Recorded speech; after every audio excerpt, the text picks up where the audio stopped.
Dans cette vidéo, je vais te montrer comment cartonner l'interview pour la bourse de Turquie Bourslari. Comment ça se passe et quelles sont les questions qu'on peut te poser. Ce sont les questions que je vais répondre dans cette vidéo. Alors si tu es prêt, allons-y. Mon nom c'est Jacques et je suis étudiant en génie électrique et électronique ici en Turquie. Commençons d'abord par parler de la date de l'interview. Selon le site web de la Turquie Bourslari, les interviews commenceront en juin et se poursuivront jusqu'en juillet. Mais certains pays ont déjà commencé par recevoir des emails d'invitation à l'interview.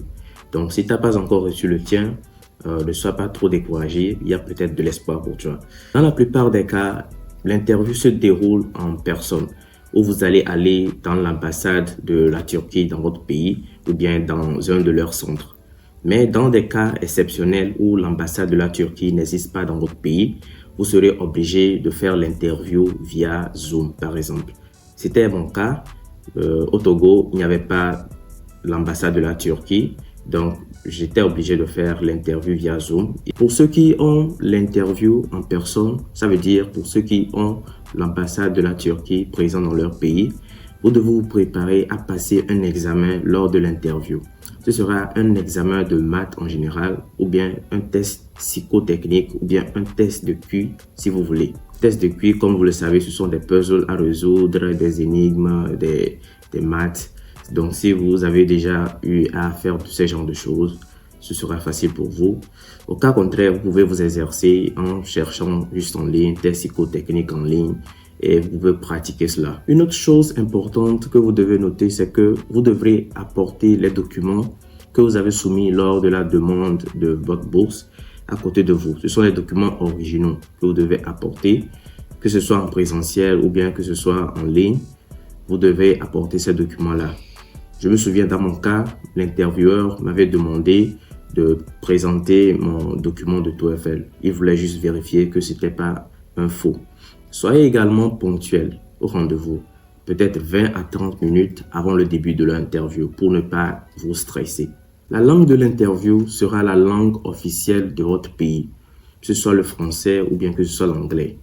Donc, je suppose que si vous voyez cette vidéo, c'est peut-être sûrement parce que vous parlez le français. Donc, ce sera sûrement en français. Mais si vous avez passé le TOEFL ou bien un test d'anglais équivalent, l'intervieweur va peut-être vous tester dans cette langue. Donc, soyez prêts à cela. Maintenant, passons aux questions qui m'ont été posées lors de l'interview. La première question dont je me rappelle, c'est que l'intervieweur m'avait demandé pourquoi j'aimerais étudier en Turquie. Donc, c'est une question auquel vous devez vous attendre. Elle a été déjà posée lors de la candidature, donc si vous en rappelez. Donc, je vous conseille de faire davantage de recherches, d'explorer les opportunités qui s'offrent à vous avant, pendant et après vos études ici en Turquie pour pouvoir donner des réponses solides. Une question similaire à cela est pourquoi vous voulez étudier le domaine que vous avez choisi. Donc, c'est une question assez spécifique qui vous demande de donner une raison spécifique. Donc, demandez-vous quelles sont vos raisons personnelles, professionnelles ou bien est-ce que vous avez un objectif spécifique dans votre pensée que vous voulez atteindre en étudiant dans la filière que vous avez choisie. Je vous conseille aussi de vous renseigner sur l'éducation en général en Turquie et aussi l'éducation dans l'université que vous avez choisie, les avantages et les inconvénients pour pouvoir avoir deux faces de la chose et pouvoir donner des réponses assez compréhensibles. Ensuite, l'intervieweur m'a demandé les cours que je suivais à l'université. Parce que si vous ne le savez pas, j'ai fait 1 an à l'université au Togo avant de venir ici en Turquie. Donc, il m'a posé la question de savoir les cours que je suivais et quels sont les cours qui me sont plus difficiles et pourquoi. Je crois qu'il posait toutes ces questions pour s'assurer que je ne mentais pas lors de ma demande. Donc, attendez-vous à ces genres de questions aussi. Celui qui m'interviewait m'avait aussi posé la question de savoir si c'était moi qui avais fait la demande. Donc, c'est important que vous vous assurez que vous avez toujours en tête ce que vous avez rempli lors de la demande. Donc, si vous avez déjà oublié, vous pouvez juste vous reconnecter dans votre portail, télécharger votre candidature en format PDF et tout revoir pour que vous sachiez comment répondre ou bien vous sachiez ce que vous avez choisi, les universités que vous avez choisies, les filières que vous avez choisies, ce que vous avez écrit dans votre lettre de motivation. Et assurez-vous que ce que vous dites correspond à ce que vous avez déjà écrit lors de la demande. Il pourrait aussi vous poser comme question de savoir si vous avez déjà postulé à d'autres bourses d'études à part celle de la Turquie. Donc, cette question, je trouve qu'elle est assez piège.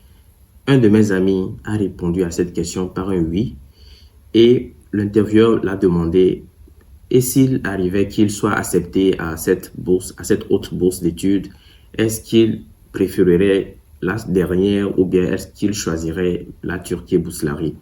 Et mon ami lui a dit qu'il choisirait l'autre bourse d'études et il croit que c'est ce qui lui a disqualifié par rapport à l'interview et qui n'a pas été accepté par rapport à la bourse d'études en fait. Donc, assurez-vous que la réponse que vous donnez soit en accord avec ce qu'ils attendent de vous. Ils ne veulent pas perdre leur temps à interviewer des personnes qui ne vont pas en retour venir ici. Le dernier conseil que j'aimerais te donner, c'est de pratiquer autant que possible. C'est tout ce qui va faire la différence au fait. Donc, plus tu pratiques, plus tu seras relax et confortable lors de l'interview et plus grandes seront tes chances de réussir à cette interview. Donc, pratique avec ton ami, avec tes sœurs et frères. S'ils ne sont pas disponibles, tu peux même pratiquer avec ton téléphone en enregistrant une vidéo de toi et en la regardant. Donc, c'est ce que moi je faisais. Par exemple, j'enregistrais une vidéo de moi en train de parler, de donner des réponses aux différentes questions. Puis, je la regardais et ajustais mes réponses par rapport à cela. Enfin, ce que je vais vous dire, c'est d'être calme, d'être relax et de ne pas paniquer lors de l'interview. En général, ce que l'intervieweur veut connaître, c'est le vrai vous. Donc, soyez honnête et donnez vos réponses calmement et posément. Et ouais, bon voilà, c'est tout pour cette vidéo. J'espère qu'elle pourra t'aider lors de l'entretien. Donc, si tu as aimé la vidéo, tu peux me donner un pouce bleu et t'abonner à ma chaîne si ce n'est pas déjà fait. Alors, bonne chance à toi.